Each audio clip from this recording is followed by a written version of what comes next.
Buenas tardes, bienvenidos a otro vídeo de servicios de red. Seguimos con la serie de vídeos de Nginx, servidor web que voy a utilizar en una instancia de Linux en AWS. Y bueno, en este vídeo lo que vamos a ver es cómo un único servidor web puede servir múltiples sitios web, ¿vale? No es necesario que, como se hacía hace ya muchos años, cada vez que tuviéramos que servir un sitio web, necesitásemos de diferentes servidores web, que podían ser incluso necesarias diferentes máquinas físicas. Hoy en día, con una única máquina física y un servidor web instalado, podemos servir múltiples sitios web. Entonces, ¿cómo hacemos esto? Eh, Utilizando la misma instancia que he estado utilizando en los vídeos anteriores. Bueno, tengo la IP pública 388.207.107. Lo que voy a hacer es primero conectarme. En la pestaña de SSH Client lo único que tengo que hacer es copiar la última línea. Me vengo donde tengo la llave asociada a esa instancia y abro una terminal. Voy a aumentar la letra para que veamos bien. Pego la línea y me conecto. Vale, ya estoy conectado. Voy a pasar a ser superusuario por no estar constantemente haciendo sudo. Y lo que vamos a hacer es crear primero las carpetas necesarias para diferentes sitios web. Entonces, como he estado haciendo todo en Home Nginx Files, y aquí he estado trabajando con el sitio default, ¿vale? Entonces, me voy a olvidar de la carpeta default y lo que voy a hacer es crear una carpeta para AWS Site 1 y otra para AWS Site 2, ¿vale? Son dos sitios diferentes. Entonces, ahora me meto en AWS Site 1 y aquí, por acelerar un poquito las cosas, lo que voy a hacer es copiarme de default. Voy a coger el index y lo voy a copiar aquí. Index.html. No.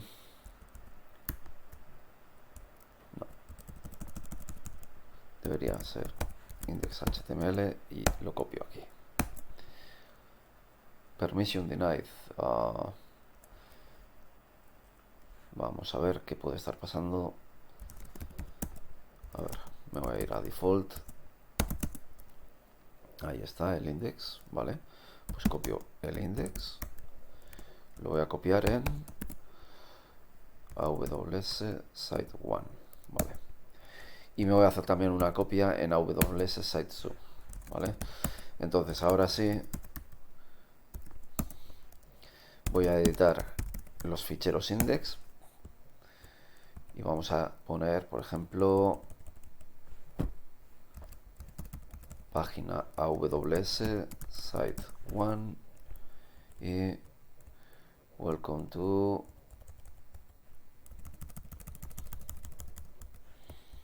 AWS Site 1 webpage. Bueno, como esto ya no tiene mucho sentido para esta práctica, voy a quitar estas dos líneas y lo dejamos así, simplemente con una cabecera. Guardo esto y tenemos que hacer exactamente lo mismo en el segundo sitio web para que veamos la diferencia entre uno y otro.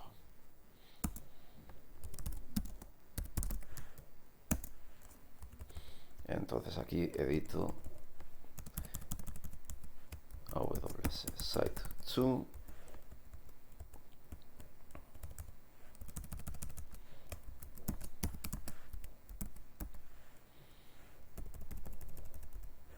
Vale. Y con esto ya tendría creadas las dos carpetas y dos páginas web diferentes para cada uno de los sitios web que voy a servir con Nginx. Entonces, a continuación, lo que voy a hacer es crear virtual host, ¿vale? Cada uno de estos sitios web se sirve a través de un fichero de configuración de un virtual host. De hecho, ya conocemos uno que hemos estado utilizando hasta ahora y sería en sites available hemos estado utilizando default, ¿vale? Pues lo mismo que tenemos este default, lo que vamos a hacer es crear un fichero para cada uno de los sitios web. Por no empezar desde cero, lo fácil es coger el default y copiarlo en AWS Site1 y Site2, ¿vale? Entonces aquí lo que tengo es AWS Site1 y AWS Site2 son copias de default. Vale, entonces primero lo que voy a hacer es editar el primero de los sitios. Y aquí, mira, ya no me interesa mucho tenerlo ya en el 8000. Vamos a volver al 80 por defecto, ¿vale? Vamos a escuchar en el 80. Luego, la raíz para el primer sitio no va a ser default, va a ser AWS Site1. El listado de índices lo dejo como está. Y el server name es lo que me importa aquí, ¿vale? Porque ¿cómo sabe Nginx qué sitio web tiene que servir si todas las peticiones van a llegar a la misma dirección IP pública?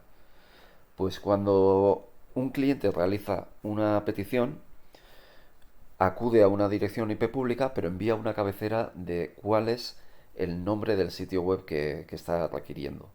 Y en base a este nombre, Nginx sabrá distinguir entre cuál de los dos sitios web tiene que servir. Entonces, aquí es importante que cambiemos este underscore y pongamos el nombre del sitio web. Pero claro, AWS Site1 solo es una parte de un FQDN. Esto no es suficiente. El FQDN debería ser algo así como awsite1.com o .net o cualquier tipo de nomenclatura real basada en DNS, ¿no? Entonces necesitamos un nombre de dominio.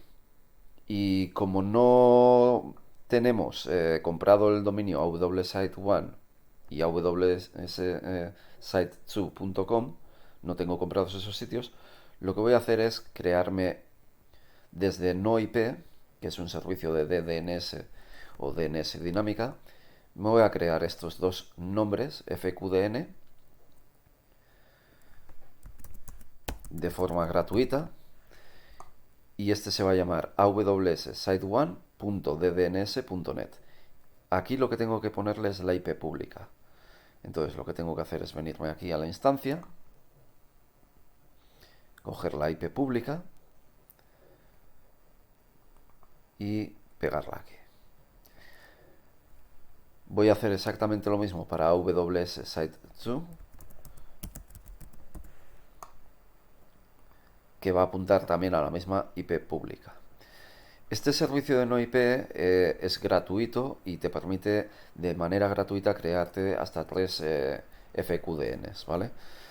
Si queremos más servicios y más nombres ya hay que pagar. Pero bueno, ya tenemos los dos sitios que necesitamos. Entonces vuelvo al fichero de configuración y aquí voy a agregar el FQDN completo. awsite1.ddns.net. Y así se queda, ¿vale? Bueno, para este sitio ya no necesitaría ni el alias ni la carpeta protegida que teníamos en la prueba anterior. Voy a hacer lo mismo para Site2. Para este también vamos a poner en el puerto 80.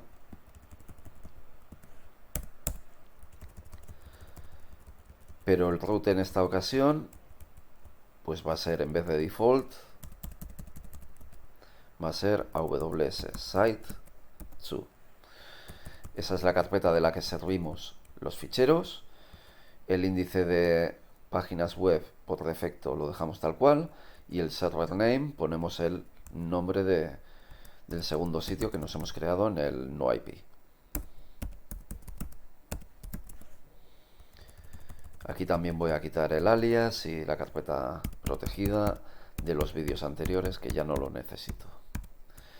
Vale, entonces guardamos y cerramos. Ya tengo los sitios disponibles.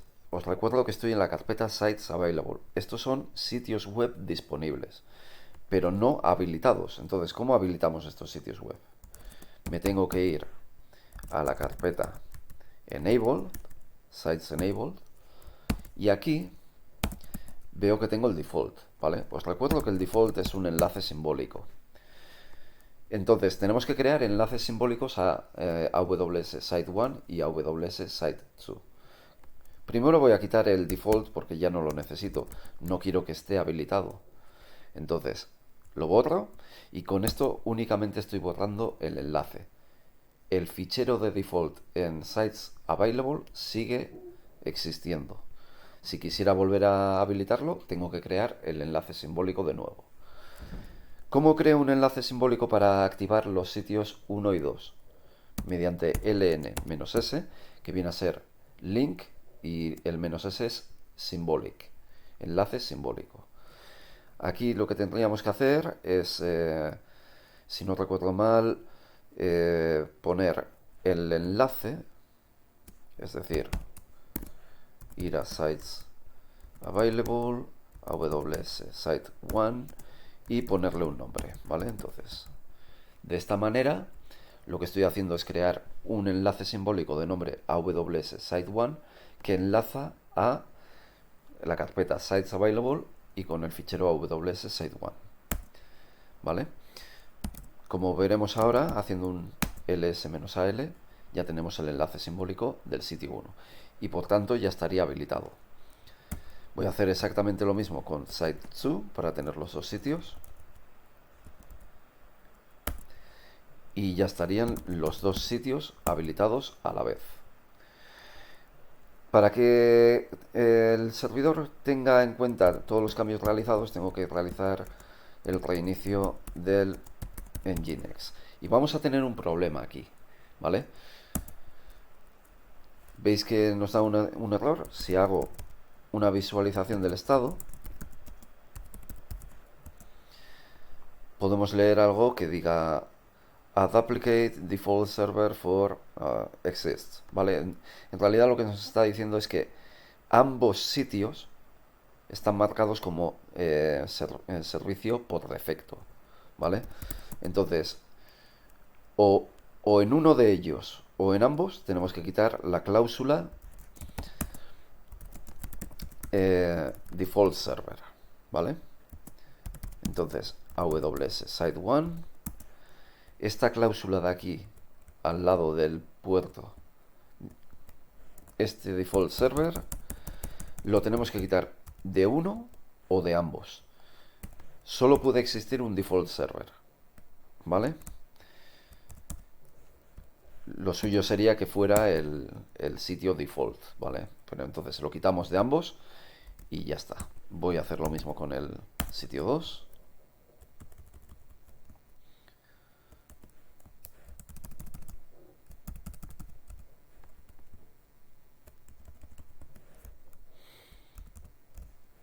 Vale. Guardamos los cambios y reiniciamos de nuevo. Miramos el estado y ahora sí está en verde. Entonces, ¿qué vamos a hacer? Pues vamos a abrir una pestaña y vamos a ir a wsite1.ddns.net. Vemos que me está sirviendo la página de Site 1, ¿vale? Si abro otra pestaña y pongo AWS site2.ddns.net, pues veo que me está sirviendo la página web del sitio 2. Y así podríamos tener todos los sitios web que queramos siendo servidos por un único servidor web, ¿vale? Tan sencillo como esto. A esto se le denomina utilizar virtual host para servir diferentes sitios web. Pues nada más, esto es todo en este vídeo de hoy y os espero en el siguiente vídeo que tratará de cómo hacer la conexión segura mediante HTTPS. Hasta otra.